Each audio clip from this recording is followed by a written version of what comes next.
샤프트에 대한 정보는 보통 입문하시는 분이거나 어느 정도 구력이 생기면서 샤프트를 변경해야 할 때 찾게 됩니다. 버디 찬스에도 샤프트에 대한 문의가 정말 많은 편인데요. 샤프트는 골프채에 있어 자동차의 엔진과 같은 역할을 하는 절대적인 부분입니다.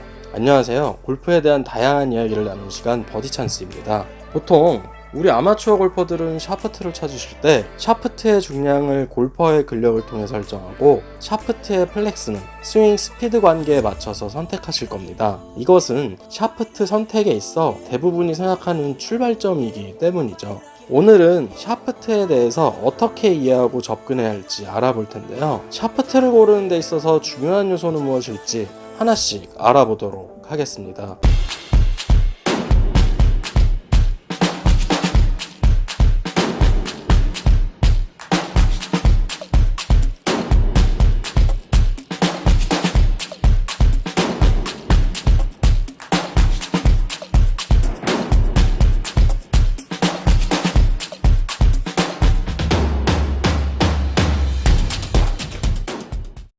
샤프트를 제대로 고르기 위해 알아야 하는 특성들에는 무엇이 있을까요? 샤프트에 대해서 크게 6가지 정도로 나눠서 생각해 볼 수 있습니다. 첫 번째 플렉스, 두 번째 CPM, 세 번째 토크, 네 번째 무게, 다섯 번째 샤프트의 편심, 여섯 번째 샤프트의 길이입니다. 샤프트를 단순한 스펙 가지고만 교체나 구매를 하게 되면 실패할 확률이 높아집니다. 샤프트를 고를 때는 이 6가지 특성에 대해서 아셔야 하는데요. 그 중에서 첫 번째로 플렉스입니다. 플렉스라고 하면 강도를 나타내는 말입니다. 그러니까 쉽게 말하면 샤프트에 휘어지는 정도를 문자로 표기하는 것이죠. L, R, SR, S, X 등이 강도와 관련된 표기입니다. 플렉스만 가지고 샤프트를 선택한다면 본인에게 맞는 것을 성공적으로 고르기가 어렵습니다. 그 이유 중에 하나로 A 회사가 말하는 플렉스와 B 회사에서 말하는 플렉스의 수치가 다르기 때문이죠. 제조사마다 같은 플렉스라 하더라도 차이가 있다고 말할 수 있습니다. 중장년층을 타겟으로 하는 샤프트 브랜드의 강도와 젊은 층을 타겟으로 하는 샤프트 브랜드의 강도가 다를 수 있기 때문입니다. 그런데 아쉽게도 플렉스 강도에 대해서는 국제적인 표준이 없기 때문에 비교를 위해서 같은 스펙이다 하더라도 시타가 반드시 필요한 부분이 발생하게 됩니다. 참고로 같은 제조사라 하더라도 각 하위 모델마다 플렉스의 차이가 발생할 수도 있긴 합니다. 이 차이의 혼선을 줄이기 위해 사용하는 방식이 있는데요. 그것은 바로 CPM이라는 측정 방식입니다. CPM이란 어떤 기계에 골프채를 고정시킨 이후에 클럽을 튕겨서 1분에 얼마만큼 진동수가 있냐라는 것을 말하는 것이 CPM인데요. CPM은 단순 플렉스 강도와 비교해 샤프트를 선택했을 때보다 일정한 CPM을 기준으로 골랐을 때가 성공적으로 고를 확률이 높아집니다. CPM이라는 것 역시 측정하는 기계마다의 차이가 존재하기 때문에 CPM을 측정, 비교할 때는 웬만하면 같은 기계에서 측정하여 비교해야 합니다.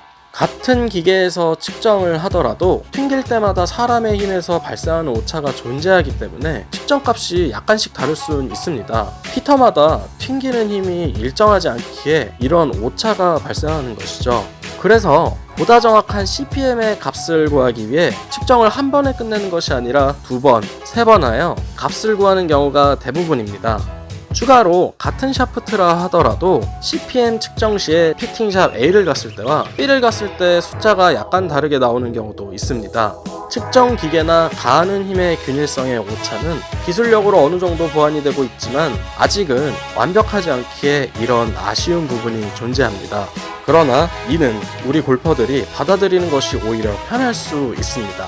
그래서 보통 CPM의 숫자를 단정 짓기보다는 같은 피팅샵에서 몇 번의 반복 측정을 통해 CPM 측정값의 범위를 파악하는 것이 조금 더 나은 방법이 될 수도 있습니다. 세 번째, 토크입니다. 토크는 쉽게 말해 회전력이라 보시면 됩니다. 토크가 높다는 것은 비틀림 변형이 높아 쉽게 비틀어진다라고 생각하시면 되죠. 비틀림 변형의 수치도 숫자가 낮으면 낮을수록 샤프트가 강하다고 보시면 되는 거겠죠. 보통 토크 값이 크게 되면 샤프트가 많이 떠는 현상이 발생하게 됩니다. 토크 값이 커져서 회전력이 순간 많이 발생하기 때문이죠. 순간 뒤로 크게 밀렸다가 다시 회전하며 제자리를 찾아가기에 방향성의 컨트롤도 역시 어렵게 되고요. 그러나 토크가 높으면 타감이 쫀득하다, 묻어나간다 등의 좋은 느낌을 받을 수는 있습니다. 반대로 토크가 낮으면 타감이 뻑뻑하거나 건조하다라는 느낌을 받으실 겁니다. 토크는 골퍼의 스윙 스피드에도 연결이 되므로 스윙 스피드 대비 토크가 너무 높으면 많이 비틀렸다가 채가 돌아오기 때문에 커브가 크게 그려지는 샷이 구사될 수 있습니다. 반대로 스윙 스피드가 느린데 토크가 낮으면 클럽이 스윙 궤도에서 그대로 나가면서 공이 밀려나가는 현상이 발생하게 되죠. 네 번째, 무게입니다. 샤프트도 본연의 무게가 존재합니다. 무게감을 조정하게 되면 방향성이나 거리감도 개선되는 것을 느낄 수 있습니다. 무조건 샤프트 무게가 가볍다고 해서 멀리 나간다거나 하진 않습니다. 본인의 스윙 스피드에 샤프트가 받쳐주지 않기 때문이죠. 자신의 스윙 스피드에 맞는 샤프트 무게감을 선택해야만 구질이나 거리, 방향성 모두가 개선되는 것을 경험하실 수 있습니다. 너무 가볍거나 무거운 클럽을 사용하게 되면 골퍼는 스윙의 템포나 타이밍, 리듬의 일관성을 유지하기가 어렵기 때문입니다. 골퍼의 근력 수준에 맞는 중량의 클럽을 사용해야만 스윙의 높은 일관성을 얻을 수 있습니다. 정타의 확률도 무게의 영향을 상당히 받기 때문에 터무니없는 샷도 줄어들게 되죠. 결국 샤프트의 무게는 스윙의 일관성을 위해 중요한 부분이라 생각하시면 됩니다. 다섯 번째, 샤프트의 편심. 편심은 쉽게 말해 샤프트의 균일한 밸런스를 알기 위해 생긴 표현이라 생각하시면 됩니다.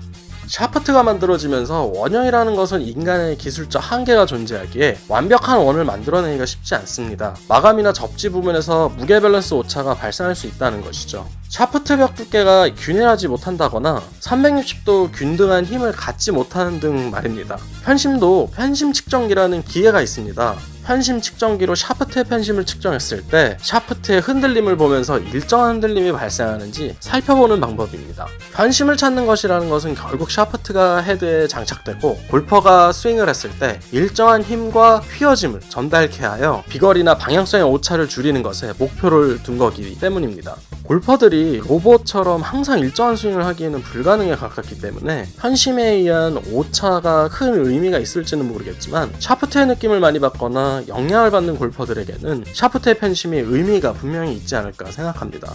여섯 번째, 샤프트의 길이. 샤프트의 길이가 짧을수록 맞추기는 쉽지만 길수록 거리는 늘어납니다. 당연한 물리학적 원리이죠. 그러나 우리는 이 두 마리 토끼를 성공적으로 모두 잡을 수는 없기에 적정 길이를 찾으려 노력해야 합니다. 자신의 신체 스펙을 비롯하여 스윙 스타일 등에 입각해서 길이를 정해야 한다는 것이죠.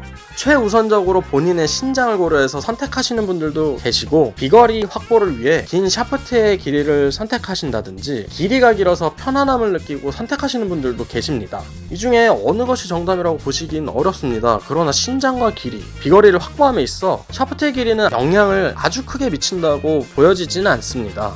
길이감이 조정되면 헤드 밸런스 보정도 함께 이루어져야 하며 무엇보다도 결합한 상태의 밸런스가 가장 큰 역할을 하기 때문입니다. 참고로 샤프트의 길이가 비거리에 미치는 영향은 약 20% 정도 된다고 합니다. 만약 본인이 샤프트에 대해 아무것도 모르겠고 어떻게 샤프트의 길이를 정할지 궁금하실 때에는 가장 먼저 신체적인 접근으로 시작을 하는데요. 신체 구조상 자기한테 맞는 길이는 피팅 자를 기준으로 똑바로 섰을 때 지면에서부터 손목까지의 길이가 적당하다고 보시면 됩니다. 키가 크다고 해서 팔 길이가 다 똑같거나 하지 않기에 기준을 잡으실 때는 차렷 자세에서 지면부터 손목까지를 기준으로 잡으시면 됩니다. 추가적으로 가장 좋은 방법은 시타를 통해 길이감을 파악해 보시는 방법입니다. 본인이 일정한 스윙을 하고 있다는 가정하에 여러 번의 시타를 통해서 샤프트 길이에 따른 타점을 조사해보는 것이죠. 길이가 다른 샤프트를 장착해서 여러 번 시타를 하시다 보면 상대적으로 타점이 가운데로 보이는 해당 샤프트를 확인할 수 있습니다. 그 길이가 본인에게 맞는 길이라고 보시면 되는 것이죠. 각 브랜드마다 헤드 무게와 클럽의 길이, 그립을 장착했을 때 적정한 스윙 웨이트를 맞추기 위해서 길이가 나오고 있고 헤드가 가벼울 때는 샤프트의 길이가 길 때도 있습니다. 키가 작다고 해서 샤프트의 길이를 커팅할 경우에 스윙 웨이트 부분이 상당히 떨어지는 경우가 많이 발생합니다. 어드레스 시의 길이가 짧아짐으로써 편해질 수는 있지만 헤드 무게감이 낮아지거나 비거리 감소의 원인이 되기도 하죠. 그렇다고 해서 이를 보완하기 위해 헤드의 무게감이 낮아졌다고 해서 헤드 부분의 무게를 늘려버리게 되면 팁 부분이 약한 샤프트의 경우 스윙 시 구질이 바뀌는 직접적인 영향이 가해지기도 합니다.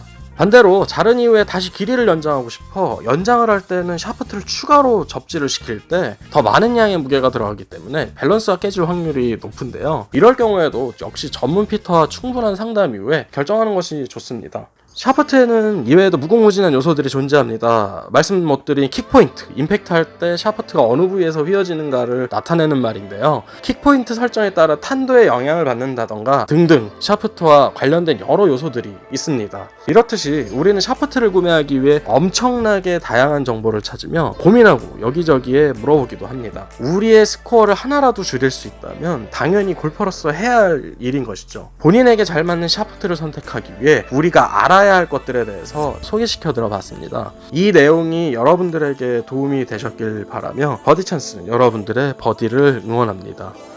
버디 찬스.